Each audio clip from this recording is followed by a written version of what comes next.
ನಮ್ಗೆ ಗೊತ್ತಿಲ್ಲ. Yes answer correct ಉన్నారు. ಇವತ್ತು ನಾನು ನಾಟಕಲ್ ದೇರಳಕಟ್ಟೆಯಲ್ಲಿದ್ದೀನಿ. ಸಿಂಪಲ್ ಆಗಿರುವಂತಹ ಒಂದು ಕ್ವಿಜ್ ಅನ್ನ ಇಟ್ಕೊಂಡಿದ್ದೀನಿ. ಆ ದೇರಳಕಟ್ಟೆ ಅಂತ ಹೆಸರು ಹೇಗೆ ಬಂತು? ಸರಿಯಾದ ಉತ್ತರವನ್ನು ಯಾರು ಕೊಡ್ತಾರೋ ಅವರಿಗೆ 1000 ರೂಪಾಯಿ ನಗದನ್ನ ಆನ್ ಸ್ಪಾಟ್ ನಾನು ಕೊಡ್ತಾ ಇದ್ದೀನಿ. ಬನ್ನಿ ನೋಡೋಣ ಯಾರು ಉತ್ತರಿಸ್ತಾರೆ ಅಂತ. ದೇರಳಕಟ್ಟೆ ಅಂತ ಹೆಸರು ಹೇಗೆ ಬಂತು? 20 ಸೆಕೆಂಡ್ ಇದೆ, ಅದರೊಳಗಡೆ ಆನ್ಸರ್ ಮಾಡಬೇಕು. ಸರಿಯಾದ ಉತ್ತರ ಕೊಟ್ರೆ ನಿಮ್ಗೆ ಸಿಗುತ್ತೆ 1000 ರೂಪಾಯಿ.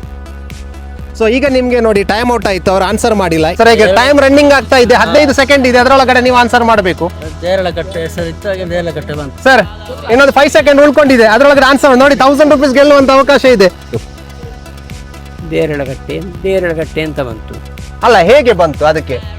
ಅಲ್ಲಲ್ಲ ದೇರಳಕಟ್ಟೆ ಅಂತ ಯಾಕೆ ಬಂತು? ಯಾಕೆ ಆ ಹೆಸರನ್ನು ಕೊಟ್ಟರು ಅವರು? ದೇರಳಕಟ್ಟೆ ಅದಕ್ಕೊಂದು ಕಾರಣ ಬೇಕಲ್ಲ. ಅದು ಗೊತ್ತಿಲ್ಲ ಸರ್ ನನಗೆ. ದೇರಳಕಟ್ಟೆ ಅಂತ ದೇರಳಕಟ್ಟೆ ಅಂತ ಗೊತ್ತಿಲ್ಲ. ದೇರಳಕಟ್ಟೆ ಅಂತ ಹೆಸರು ಹೇಗೆ ಬಂತು? ಯಾರು ಆನ್ಸರ್ ಮಾಡ್ತೀರಾ? ಅರಿಯೋ ದೇರಳಕಟ್ಟೆ ಅಂತ ಪೇರು ಹೆಂಗನೆ ಬಂದು?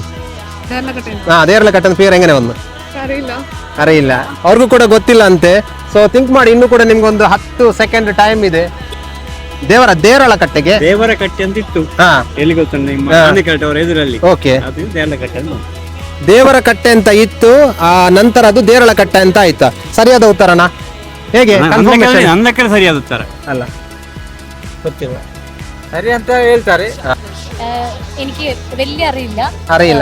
ഓക്കെ, മലയാളി. ഓക്കെ, പ്രശ്നം മനസ്സിലായിട്ടുണ്ടാവില്ല ചിലപ്പോ. ദേരളക്കട്ട പറയുന്ന സ്ഥലത്തിന് ദേരളക്കട്ട എന്ന പേര് എങ്ങനെ വന്നു? സത്യമായിട്ട് അറിഞ്ഞുകൂടാ. ഓക്കെ, അവർക്കും കൂടെ ಗೊತ್ತಿಲ್ಲ ಅಂತ. ಎಂದ್ರೆ അവിടെ ഒരു കട്ട ഉണ്ട്. ಎಸ್ ഒരു ಆನ್ಸರ್ ಕರೆಕ್ಟ್ ಚೊಂದಾರು. ಕಮಾನ್ 6 ವಿನ್ ಆಯ್ತಲ್ಲ. ಆನ್ಸರ್ ಚಂತಲ್ಲ ಕನ್ನಡದಲ್ಲಿ ಚೊಲ್ಲೋರು. ಆಕ್ಚುಲಿ ಅವ್ರು ಹೇಳ್ತಾ ಇರೋದು ಅಲ್ಲೊಂದು ಕಟ್ಟೆ ಇತ್ತು, ಅರ್ಧ ಆನ್ಸರ್ ಕರೆಕ್ಟ್ ಆಗಿ ಹೇಳಿದ್ದಾರೆ.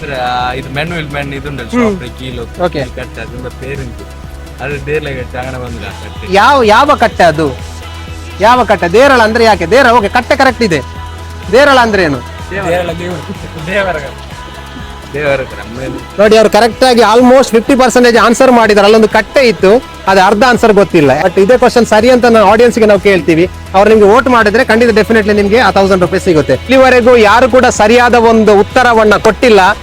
ನಿಮಗೂ ಕೂಡ ಅವಕಾಶ ಇದೆ. ಸೊ ಕಮೆಂಟ್ ಮೂಲಕ ನಿಮ್ಮ ಉತ್ತರವನ್ನ ನಮ್ಗೆ ಹೇಳ್ಬಹುದು. ಯಾರು ಸರಿಯಾದ ಉತ್ತರವನ್ನು ಕೊಡ್ತೀರೋ 10 ಮಂದಿಗೆ ಸರ್ಪ್ರೈಸ್ ಗಿಫ್ಟ್ ಅನ್ನ ನಾನು ಕೊಡ್ತಾ ಇದ್ದೀನಿ. ಸೊ ಕಮೆಂಟ್ ಮಾಡಿರುವಂತ 10 ಮಂದಿಯನ್ನ ಆಯ್ಕೆ ಮಾಡಿ ಅವರಿಗೆ ಸರ್ಪ್ರೈಸ್ ಗಿಫ್ಟ್ ಅನ್ನ ಕೊಡ್ತೀವಿ. ಸೊ ಹಾಗಾದ್ರೆ ತಡ ಮಾಡದೆ ಇವತ್ತೇ ಕಮೆಂಟ್ ಮಾಡಿ, ಈಗಲೇ ಕಮೆಂಟ್ ಮಾಡಿ ಸರ್ಪ್ರೈಸ್ ಗಿಫ್ಟ್ ಅನ್ನ ಗೆಲ್ಲುವಂತ ಅವಕಾಶವನ್ನ ನಿಮ್ಮದಾಗಿಸ್ಕೊಳ್ಳಿ. ಅದೇ ರೀತಿ ನಿಮ್ಗೇನಾದ್ರೂ ನನ್ನ ಈ ವಿಡಿಯೋಸ್ ಇಷ್ಟ ಆದ್ರೆ ದಯವಿಟ್ಟು ನನ್ನ ಪೇಜ್ ಅನ್ನ ಫಾಲೋ ಮಾಡೋದಕ್ಕೆ ಮಾತ್ರ ಮರಿಬೇಡಿ. Thank you.